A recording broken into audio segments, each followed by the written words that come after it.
রবিবার আগরতলা প্রেস ক্লাবে ত্রিপুরা জার্নালিস্ট ইউনিয়নের দ্বিবার্ষিক সম্মেলন উৎসাহ উদ্দীপনার মধ্য দিয়ে সম্পন্ন হয়েছে।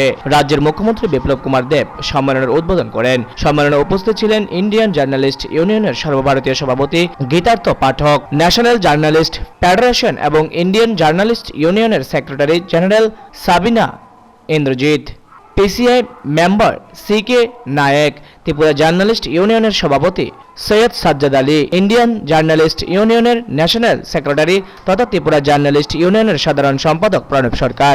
সম্মেলনের উদ্বোধন করতে গিয়ে মুখ্যমন্ত্রী বিপ্লব কুমার দেব বলেন, ভালো সরকার এবং ভালো সাংবাদিকতা একে অপরের পরিপূরক। সরকার যেমন কাজ করে সাধারণ মানুষের জন্য, তেমনি সাংবাদিকেরাও মানুষের সমস্যা নিয়ে কথা বলে, কিন্তু কোনো সাংবাদিকতা সামঞ্জস্য রাখে না। কারোর বিরুদ্ধে লিখতে হলে অন্তত তার বক্তব্য রাখা চাই বলে মুখ্যমন্ত্রী অভিমত ব্যक्त করেন। ये काम किया है, बड़े मात्रा में किया है और उत्सव की माहौल में किया है। तो एनजीओ हो, विभिन्न राजनीतिक दल के लोग हो, मैं इसलिए सबको धन्यवाद दूंगा। पत्रकार लोग, मैंने देखा बहुत मीडिया हाउस के लोग उतरे हैं, सबको दान दे रहा है, चावल दे रहा है, खाना दे रहा है, ये सब किया है त्रिपुरा। अकेला मैंने निकाल के लाया ऐसा नहीं है, मैं डायनेमिक नहीं हूं, त्रिपुरा के लोग डायनेमिक हैं। इस मिट्टी में मेरा भी जन्म हुआ तो मेरे ऊपर भी पदवी लगता है जाके, किंतु त्रिपुरा के लोग डायनेमिक है।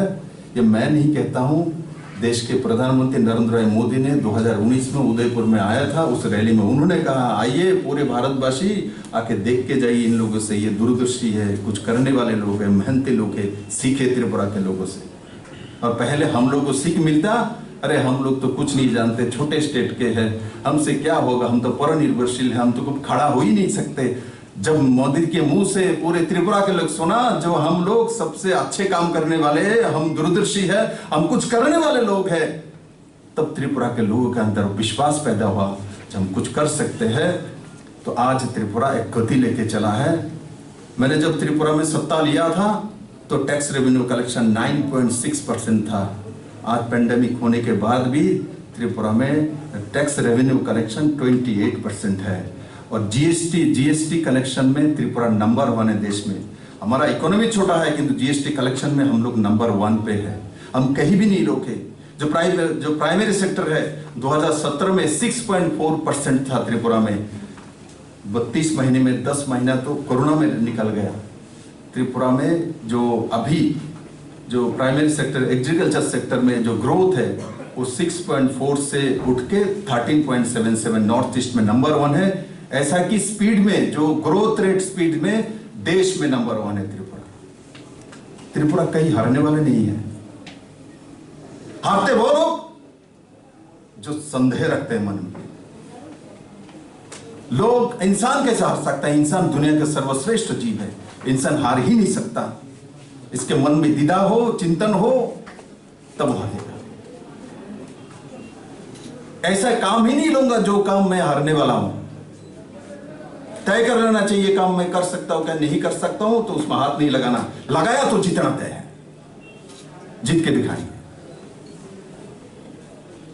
तो उस मानसिकता लेके कोई भी काम करे, क्या एक दिन मुझे काम करे और कोई एक मीडिया हाउस काम करे और कोई मुख्यमंत्री काम करे, इसमें कोई तफावत नहीं, और कोई मां काम करे।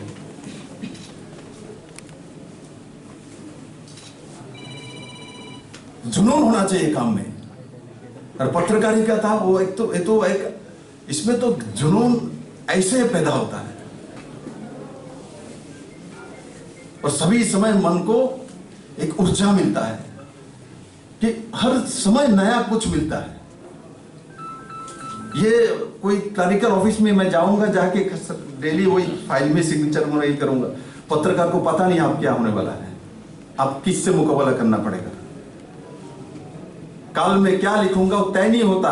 आज जो तय करके लिखता है उससे मीना जी ने बोल दिया ऐसा नहीं करना चाहिए। तय करके संपादकीय लिखा जाता है, संवाद नहीं लिख सकते। ये संवाद आपके हाथ में नहीं है, संवाद तो सोसाइटी के अंदर रहता है।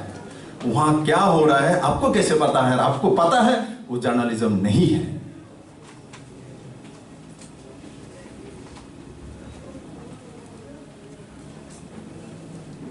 इसलिए आज हर दिशा में मेरा राज्य है, मैं मुख्यमंत्री हूं, मैं इसलिए नहीं कह रहा हूं। एक राज्य को उठने के लिए पैरामीटर देखना चाहिए। मैं बोलूंगा उठ रहा हूं, चल रहा हूं, मैं मॉडल बना दूंगा, लोग बेवकूफ नहीं है। लोग देखते हैं मॉडल कैसे बनाएगा, इसका पैरामीटर क्या है। पहले भी रास्ता था, अभी भी रास्ता है, तो उसमें विप्लव देव ने नया कुछ कर लिया, क्या कर लिया? इस सरकार ने नया क्या दिखाया? इस सरकार ने दिखाया ना नया कुछ। पहले एक व्यक्ति को जानते थे यहाँ के। করোনা পরিস্থিতিতে রাজ্যের সাংবাদিকরা যেভাবে সাধারণ মানুষ এবং সরকারের পাশে দাঁড়িয়েছে তার জন্য সাংবাদিকদের অভিনন্দন জানান মুখ্যমন্ত্রী।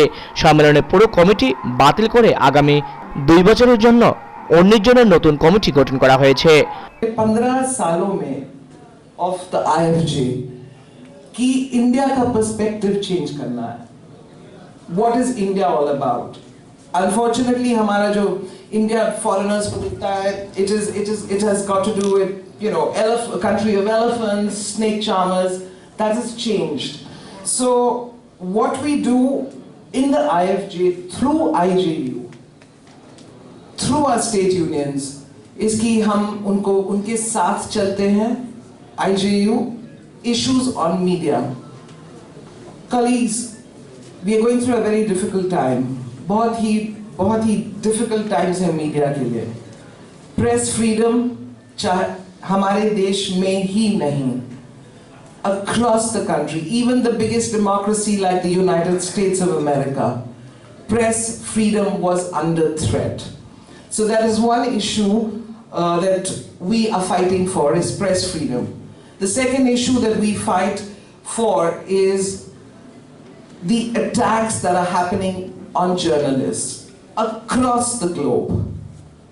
I mean, there are countries, African countries, Somalia, you have Iraq, you have Palestine, you have various countries across the globe जहां attacks बढ़ रहे हैं। প্রেস কাউন্সিল 3টা কথা আমি জাস্ট বলবো আপনাকে ব্রিফকে। যে প্রেস কাউন্সিল অফ ইন্ডিয়া সবার লাগে, আর একটা specially for north east, Jammu Kashmir and Naxal update area, এই 3 জায়গায় একটা সেপারেট সাব কমিটি আছে যে এই 3 জায়গার কিছু প্রবলেম হলে তারা প্রেস নিজে যায় সেখানে সলভ করে, या वो लोग आके প্রেস ক্লাবে এটা সমাধান করে। আপনার যদি কিছু প্রবলেম থাকে তাহলে প্রেস ক্লাব ডোরটা 365 ডেজ ওপেন আছে। এটা একটা কোর্ট ওয়ার্ক ফাংশন করে, কিন্তু এটা অনেক ইনফর্মাল ওয়ে অনলাইন কমপ্লেন করে আপনারা সলভ করতে পারবেন। আর একটা আমার প্রেস কাউন্সিল প্রতি বছর একটা অ্যাওয়ার্ড অ্যানাউন্স করে, যেখানে খালি নর্থ ইস্ট লাগে, নর্থ ইস্ট, জম্মু কাশ্মীর আর নকশাল প্রদেশ লাগে, একটা সেপারেট অ্যাওয়ার্ড আছে যেগুলি যে আপনি এলিজিবল হবেন, যে নর্থ ইস্টের জার্নালিস্ট, সাংবাদিক তারা এখানে কমপ্লিট করতে পারে। আমি আর কিছু বলবো না। আমার প্রেস কাউন্সিল এটা বেসিক্যালি জার্নালিস্ট বডি, এটার মেজরিটি মেম্বার্স জার্নালিস্ট, সবাই IJU, press association, owners, big news paper, small news paper সবাই এখানে আছে। আর প্রণবদা বলেছেন একটা ইনসিডেন্ট হয়েছে, তার সিওমোট অ্যাকশন নেওয়ার লাগে, সে আমাকে চিঠি দিয়েছে, আমি নিজে যাই, এটা নিশ্চয়ই ফলো আপ করবো। ব্যুরো রিপোর্ট, খবর ত্রিপুরা। রবিবার Indian Red Cross Society Tripura রাজ্য শাখার উদ্যোগে গরিব দুস্থদের মধ্যে কম্বল বিতরণ করা হয় এক অনুষ্ঠানের মধ্য দিয়ে। রাজভবনে আয়োজিত এই কম্বল বিতরণী অনুষ্ঠানে উপস্থিত ছিলেন রাজ্যপাল Ramesh Bais, Indian Red Cross Society Tripura রাজ্য শাখার আধিকারিক সহ অন্যান্যরা। অনুষ্ঠানে রাজ্যপাল রমেশ বৈশ্য এদিন গরিব দুস্থদের হাতে কম্বল তুলে দেন। পরে রাজ্যপাল রমেশ বৈশ্য সাংবাদিকদের সাথে সাক্ষাৎকারে জানান, এই শীতের মধ্যে Indian Red Cross Society Tripura রাজ্য শাখা গরিব দুস্থদের মধ্যে কম্বল বিতরণের উদ্যোগ গ্রহণ করেছে। স্বাস্থ্যক্ষেত্র থেকে সামাজিক ক্ষেত্রে সর্বদা কাজ করে। রাজ্যের প্রতিটি জেলায় Indian Red Cross Society Tripura রাজ্য শাখার পক্ষ থেকে কম্বল বিতরণ করা হবে রাজ্যের প্রতিটি জেলার গরিব দুস্থদের মধ্যে, যাতে করে গরিব অংশের মানুষের কিছুটা সুবিধা হয়। আগামী দিনে Indian Red Cross Society Tripura রাজ্য শাখা আরও বেশি মানুষের জন্য কাজ করবে বলে আশা ব্যক্ত করেন তিনি। रेड क्रॉस सोसाइटी के द्वारा अगरतला के गरीब परिवार, ठंड का समय है,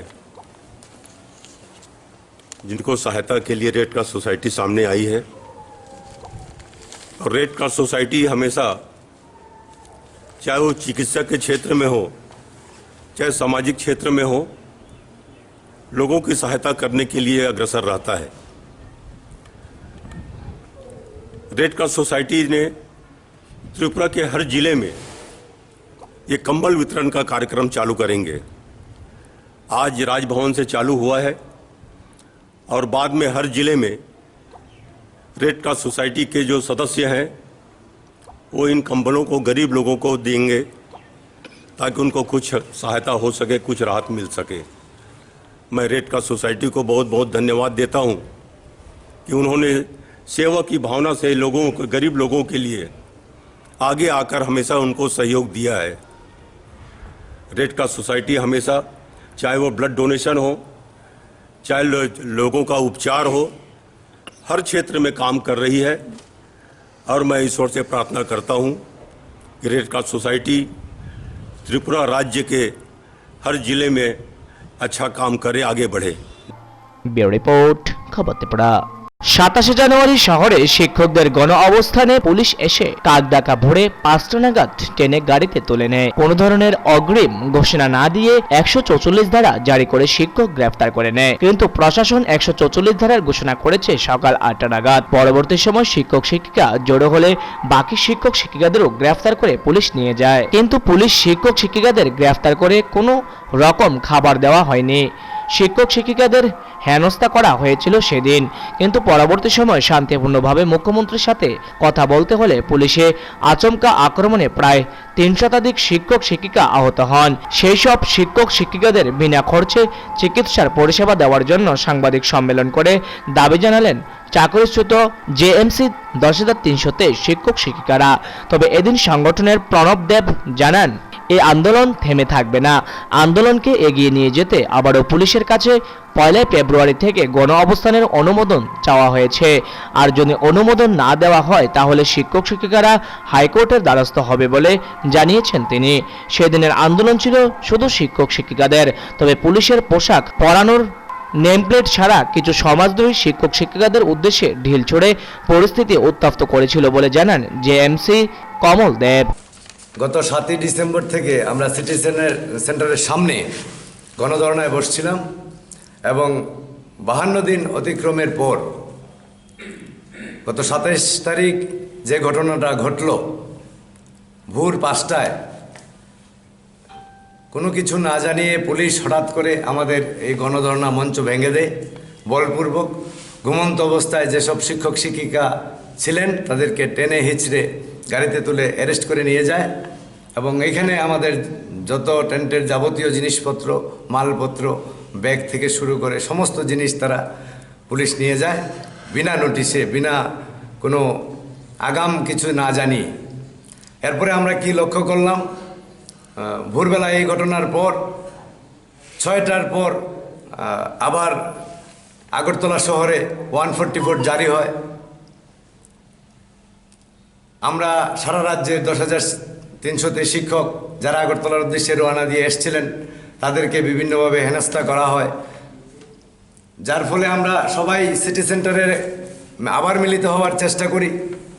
আমাদের পূর্ব ঘোষিত কর্মসূচি ছিল ওই দিন আমরা মুখ্যমন্ত্রীর কাছে যাব, এগুলোর জবাব চাইতে যাব। আমরা এর আগেই ডাইরেক্টরের সাথে দেখা করেছি, শিক্ষা সচিবের সাথে দেখা করেছি। তারা স্বীকার করলেও তারা কোনো রিটেন আমাদেরকে প্রতিশ্রুতি দেবে বলে 16 তারিখ থেকে শুরু করে অনেক দিন আমরা অপেক্ষা করেছি। 52 দিন হলে পরেও যখন হয়নি, আমরা মুখ্যমন্ত্রীকে জানিয়েছি, শিক্ষামন্ত্রীকে চিঠি দিয়ে জানাচ্ছি আমাদের এই কথা বলার সুযোগ করে দেওয়ার জন্য এবং একটা চূড়ান্ত সময়সীমা আমরা বেঁধে দিয়েছিলাম। এই চূড়ান্ত সময়সীমা পার হবার পর আমরা লক্ষ্য করলাম 27 তারিখ এই ঘটনা ঘটল। তার প্রেক্ষিতে আমরা সিটি সেন্টারের সামনে আবার যখন শিক্ষকরা জড়ো হলো, পুলিশ উদ্দেশ্য প্রণোদিতভাবে আমাদেরকে শিক্ষক শিক্ষিকাদেরকে এমনভাবে আক্রমণ করলো, শিক্ষিকাদেরকে প্রচণ্ড মারধর করলো। প্রায় 300-র উপর শিক্ষক শিক্ষিকা আহত হলেন। এখনও জিবি হাসপাতালে অনেকে মৃত্যুর সঙ্গে পাঞ্জা লড়ছে। এমন একটা পরিস্থিতির মধ্যে দাঁড়িয়ে আমরা আবারও জয়েন্ট মুভমেন্ট কমিটি থেকে শুরু করে সমগ্র রাজ্যের 10,330 চাইছে আমরা আগামী দিনে আন্দোলন করব আমাদের ন্যায্য দাবি আদায়ে। এর জন্য আমরা ইতিমধ্যে পুলিশের কাছে অনুমতি চেয়ে 1 তারিখ যাতে আমরা কর্মসূচি নিতে পারি তার জন্য অনুমতি চাইছি। যদি পুলিশ অনুমতি না দেন আমরা কোর্টের দ্বারস্থ হব। আমরা অচিরেই একটা মুভমেন্ট করার জন্য আমরা উদ্যোগ নিচ্ছি। প্রশাসনিক কাজকর্ম গুছিয়ে আমরা আবারও গণধর্নায় বসে আমাদের ন্যায্য অধিকার আদায় করব, সেই লক্ষ্যে আমরা এগিয়ে যাচ্ছি। ইদানিংকালে আমরা লক্ষ্য করলাম রাজ্যের বিভিন্ন রাজনৈতিক দল এবং রাজ্যের শিক্ষামন্ত্রী প্রেস কনফারেন্স করে 10,000-কে আরও বিভ্রান্ত করার চেষ্টা করছেন। উনি বারবারই ওনার কথা থেকে সরে আসছেন এবং ভুল তথ্য পরিবেশন করে আমাদেরকে বঞ্চিত করার একটা কৌশল নিচ্ছেন। এর তীব্র নিন্দা এবং প্রতিবাদ আমরা জানাই এবং আগামী দিনে আমরা এই ন্যায্য পাওনার আদায়ে কঠিন থেকে কঠিন সংগ্রাম লড়াই করতে আমরা প্রস্তুত। আগামী দিনের জন্য আমরা তৈরি হচ্ছি। আগামী কবে থেকে আপনারা আন্দোলন করবেন? আমরা ইতিমধ্যে 1 তারিখের জন্য প্রেয়ার করেছি। আজকে একটা কপি যাবে, আজকে যদিও রবিবার। আশা করি এর যদি অনুমতি না হয় আমরা কোর্টের দ্বারস্থ হব। তাই আমরা নির্দিষ্ট করে কালেই বলতে পারছি না, অনুমতির অপেক্ষায় আমরা আছি। কি আন্দোলনটা কি? গণধর্না। আন্দোলন অব্যাহত থাকবে। আন্দোলন থেকে 1 ইঞ্চি সরবে না শিক্ষক শিক্ষিকারা। তাই আগামী 1 ফেব্রুয়ারি থেকে প্যারাডাইস চমুনিতে পুনরায় কোনো অবস্থান করার সিদ্ধান্ত নেওয়া হয়েছে বলে জানান তিনি। শিক্ষামন্ত্রী যে কথাটা বলেছেন, শিক্ষকরা এই কাজ করতে পারেনি। রাজ্যের গণতন্ত্রের চতুর্থ স্তম্ভ প্রমাণ আছে। এ রাজ্যের যারা 10-10টা বছর 7-7টা বছর স্কুলে নিজেদেরকে উজাড় করে দিয়ে বাচ্চাদেরকে শিক্ষাদান করেছেন, কি নির্মম। ভূভারত এরকম কোনো নেই। আপনারা দেখুন, আপনাদের মাধ্যমে শিক্ষকদেরকে পিটিয়ে চ্যাংদুলা করে এরকম অমানবিক। আর কিছু কিছু রাজনৈতিক দল বলছে আমরা নাকি সমাজ বিরোধী। আমি তাদেরকে চ্যালেঞ্জ করে দিতে চাই, আপনারা চিহ্নিত করুন, যদি ক্ষমতা থাকে তারা কারা সমাজ বিরোধী চিহ্নিত করুন। এখানের মধ্যে সমস্ত শিক্ষক শিক্ষিকারা ছিল, এখানে কোনো সমাজ বিরোধীতে আসার প্রশ্নই নেই। যারা সমাজ বিরোধী বলছেন তাদের ইতিহাসটা একবার দেখুন। আপনাদের ইতিহাস কি? কাদেরকে সমাজ বিরোধী বলছেন? আপনাদেরকে ভেবে চিন্তে করে কথা বলা উচিত। আর কালকে রাজ্যের শিক্ষামন্ত্রী বলেছেন 6,000 ফর্ম ফিলেছেন। 6,000 আমাদের অ্যাডক টিচাররা নাকি 6,000 গ্রুপ সি এবং গ্রুপ ডিতে ফর্ম ফিল আপ করেছেন। সেটা সম্পূর্ণ অসত্য তথ্য। আমাদের মধ্যে থেকে 10,323-এর মধ্যে থেকে কেউ এখন অবধি group C group D form fill up করেনি। কেন করবে? তার আত্মসম্মান ক্ষুণ্ণ হবে না? যে পিজিটি যে জিটি গ্রুপ ডিতে কেন ফর্ম ফিল আপ করবে? যার চাকরি যায়নি। আমাদের তো চাকরি যায়নি। কালকেও শিক্ষামন্ত্রী বলেছেন 10,323 সংখ্যাটা কোথাও নেই। অনেকদিন পরে পরশুদিন আমাদের রাজ্যের বরিষ্ঠ আইনজীবী রঘুনাথ মুখার্জি বলেছেন 127 বলে তাদেরকে মানে স্থায়ী সমাধান করা যায়, স্কুলমুখী করা যায়।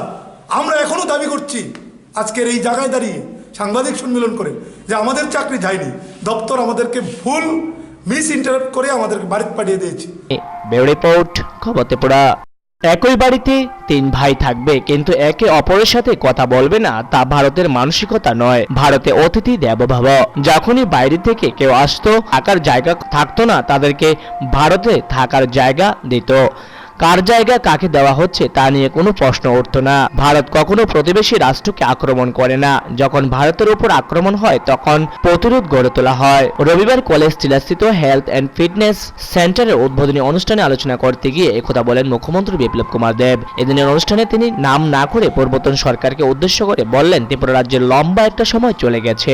আধুনিক ত্রিপুরার রূপকার বীর বিক্রম কিশোর মানিক্য ত্রিপুরার উন্নয়ন শুরু করে দিয়েছিলেন। তা যদি ধরে রাখা যেত তাহলে ত্রিপুরা বর্তমানে ভারতের মধ্যে শ্রেষ্ঠ রাজ্য হতো। খুব কম সময়ে মহারাজা বীর বিক্রম কিশোর মানিক্য চলে গেছেন।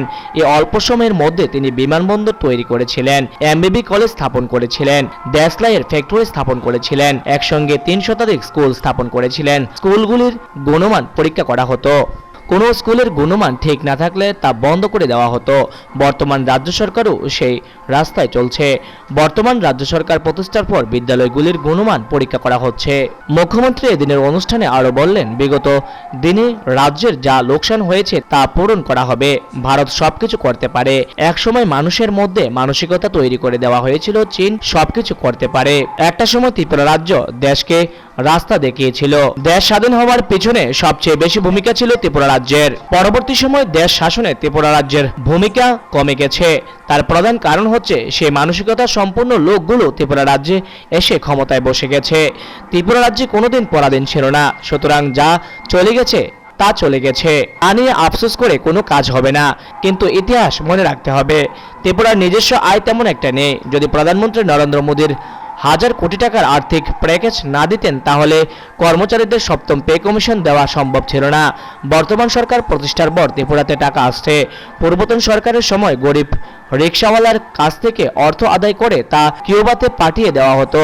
ত্রিপুরা থেকে 2টি টিএসআর বাহিনী বহিরাজ্যে পাঠানোর ফলে ত্রিপুরা রাজ্যে 100 কোটি টাকা আসবে। তার বদলে ত্রিপুরা রাজ্যে নতুন একটি বাহিনী করা হবে। যেটা আমাদের লোকসান হয়েছে সেটাকে ভরপাই করব। আর ভারত সবকিছু পায়। আমাদের মধ্যে মানসিকতা তৈরি করে দেওয়া হয়েছিল, চীন সবকিছু পারে।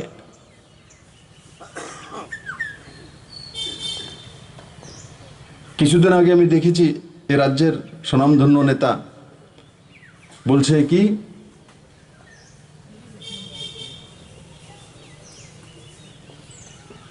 মাও সত্যমের জন্মদিন পালন করে তারিফ করছে।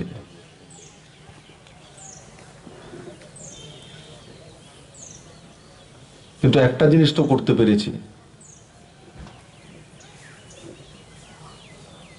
গান্ধীজিকে ওই মেলার মাঠে ঢুকিয়েছি। এবার শুনেছি স্বামী বিবেকানন্দ ঢুকেছে। ধীরে ধীরে বীর সাভারকর ঢুকবে।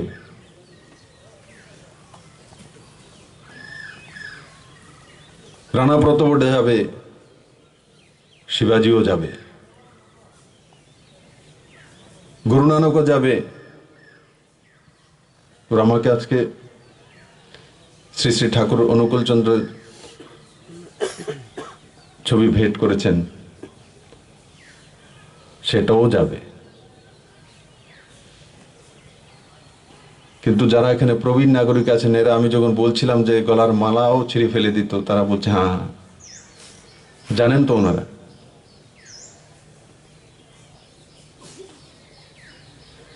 তো এগুলো ত্রিপুরার বা ভারতবর্ষের বহু লোকসান করেছে, আজও প্রমাণিত। আপনাদের খেয়াল আছে মধ্যপ্রদেশ এবং গুজরাতের যে কৃষকদের সবচাইতে লাভান্বিত করেছে কোন বাঁধ বলুন তো? হ্যাঁ,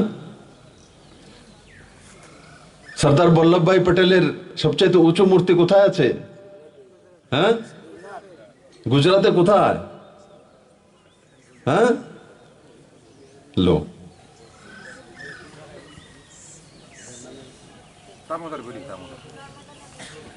কি কে দামোদর ভ্যালি এখানে নেই। দামোদর তো ওয়েস্ট বেঙ্গল বর্ডারে, ঝাড়খণ্ডে দামোদর ভ্যালি কর্পোরেশন, নর্মদা। দেখুন তো কত কষ্ট হচ্ছে আমাদের বলতে। সর্দার বল্লভভাই পটেল দেশের প্রথম গৃহমন্ত্রী, উপপ্রধানমন্ত্রী। আর আজকে যে আমরা যে ভারত দেখছি, কূটনীতিক ভাবে কারোর সঙ্গে বিনা যুদ্ধে ভারতকে একত্রিত করেন প্রত্যেক ছোট ছোট প্রান্তকে সর্দার বল্লভভাই পটেল। সেই বাঁধ তৈরি করার জন্য, কৃষকদের লাভ, তার উচ্চতা বৃদ্ধির জন্য মধ্যপ্রদেশ এবং গুজরাতের কৃষকদের লাভ হবে। কিন্তু তার মধ্যে বাধক কে ছিল? মহান আন্দোলনকারী, মহান সেই আন্দোলনকারী কে ছিল তার নাম বলার দরকার নেই। সেই মহান আন্দোলনকারী কিছু লোক নিয়ে সেখানে বসে থাকতেন। যাদের জমি চলে গেছে জলের জন্য, তাদেরকে ব্যবস্থা করা হয়েছে, সরকারের তরফ থেকে পয়সা দেওয়া হয়েছে, ঘরের ব্যবস্থা করে, সবকিছু একবার না দুইবার তিনবার করে দেওয়া হয়েছে, তবু তাদেরকে একটা গোষ্ঠী নিয়ে সেখানে বসে থাকতেন। না, বাদ করা যাবে না, পরিবেশ দূষণ হয়ে যাবে।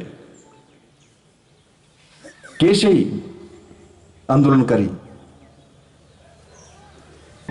মুখ্যমন্ত্রী বিপ্লব কুমার দেবের সাথে উপস্থিত ছিলেন বিজেপির নয় বনমালীপুর মণ্ডলের সভাপতি দীপকর সহ অন্যান্যরা। অনুষ্ঠানে এলাকার সাধারণ মানুষের উপস্থিতিও ছিল লক্ষণীয়। ব্যুরো রিপোর্ট, খবর ত্রিপুরা। 31শে জানুয়ারি জাতীয় পালস পোলিও সারা ভারতবর্ষের সঙ্গে ত্রিপুরা রাজ্যের সিপাহীজলা জেলার জাতীয় পালস পোলিও কর্মসূচির জেলাভিত্তিক অনুষ্ঠানটি হয় বিশ্রামগঞ্জ প্রাথমিক হাসপাতালে। রবিবার সকাল 9 ঘটিকায় বিশ্রামগঞ্জ প্রাথমিক হাসপাতালে সিপাহীজলা জেলাভিত্তিক জাতীয় পালস পোলিও কর্মসূচির প্রদীপ জ্বালিয়ে শুভ সূচনা করেন সিপাহীজলা জেলার জেলা শাসক বিশ্বশ্রী বি। এছাড়াও উপস্থিত ছিলেন ডিআইও অরিজিৎ সিংহ রায়, WH এর প্রতিনিধি এবং বিশ্রামগঞ্জ হাসপাতালের ইনচার্জ। সিপাহীজলা জেলার পালস পোলিও কর্মসূচিতে 503টি জায়গাতে স্বাস্থ্যকর্মী অঙ্গনারী কর্মীরা এই কর্মসূচিতে অংশ নেবেন। 3 দিন ব্যাপী চলবে এই পালস পোলিও কর্মসূচি। রবিবার সকাল থেকে 503টি জায়গাতে কর্মসূচি শুরু হয়েছে। 47,350 জন শিশুকে পালস পোলিও খাওয়ানোর লক্ষ্যমাত্রা নেওয়া হয়েছে, যাতে একটি শিশু বাদ না যায়। সেই লক্ষ্যে সিপাহীজলা জেলার 2টি রেল স্টেশন বিশ্রামগঞ্জ এবং বিশাল রেল স্টেশনে পোলিও খাওয়ানো হবে। অন্যদিকে 6টি মোটর স্ট্যান্ড পালস পোলিও খাওয়ানোর জন্য স্বাস্থ্যকর্মীরা থাকবেন। সিপাহীজলা জেলা শাসক বিশ্বশ্রী বি এবং উপস্থিত অতিথিরা শিশুদের মুখে 2 ফোঁটা ডোজ দিয়ে সিপাহীজলা জেলাভিত্তিক অনুষ্ঠানের সূচনা করে। তারপরে একে একে শিশুদেরকে 0 থেকে 5 বছরের শিশুদের পোলিও খাওয়ানো হয়। আমাদের দেশ পোলিও মুক্ত হয়ে গেছে অলমোস্ট, সো লেকিন এটা আমারকো কেয়ার নিতে পারে কি এটা আবার না আসে। और ये বছর এটা और খুব গুরুত্বপূর্ণ কি লেগে বলে তো এটা তো এখন কোভিডের সময়, তো কোভিডের সময় কেমনে ভ্যাকসিন দিতে পারে, মানে কোথায় দিকে দিতে পারবে, ইন হোয়াট ইন্টারভেলস, কি প্রিকশন নিতে পারে এটা একটু জানতে পারে। আর আমি আশা করব কি সবাই जो আমাদের হেলথ টিম और आंगनवाड़ी टीम যে আছে ওনার সবই প্রিকশনস নিয়ে নেবে। और ये ইনশিওর করব কি সবাই বাচ্চারা 0 to 6 ইয়ার্স বাচ্চারা সবাই ওনার পোলিও ড্রপস নিয়ে নেবে। আপনার সবাই মানে সরকারটা লাগবে, স্পেশালি প্যারেন্টসরা, বিকজ ইটস ইম্পর্টেন্ট অ্যান্ড এটা করতে হবে। আপনি জানেন কি তো এবার এটা 3 দিনে হইতে আছে, mainly for the Covid reasons. So I know health team also will be extended, their efforts will have to be extended over a period of 3 years. And when I say health, I mean both ICDS as well as health team. Bureau report, খবর ত্রিপুরা। আগরতলা শহরকে smart সিটিতে পরিণত করার কাজ চলছে। Smart সিটির অঙ্গ হিসেবে আগরতলাস্থিত জগন্নাথ দিঘি পার্ককে নতুন করে সাজিয়ে তোলা হচ্ছে। তার জন্য ব্যয় বরাদ্দ ধরা হয়েছে 1,96,00,000 টাকা।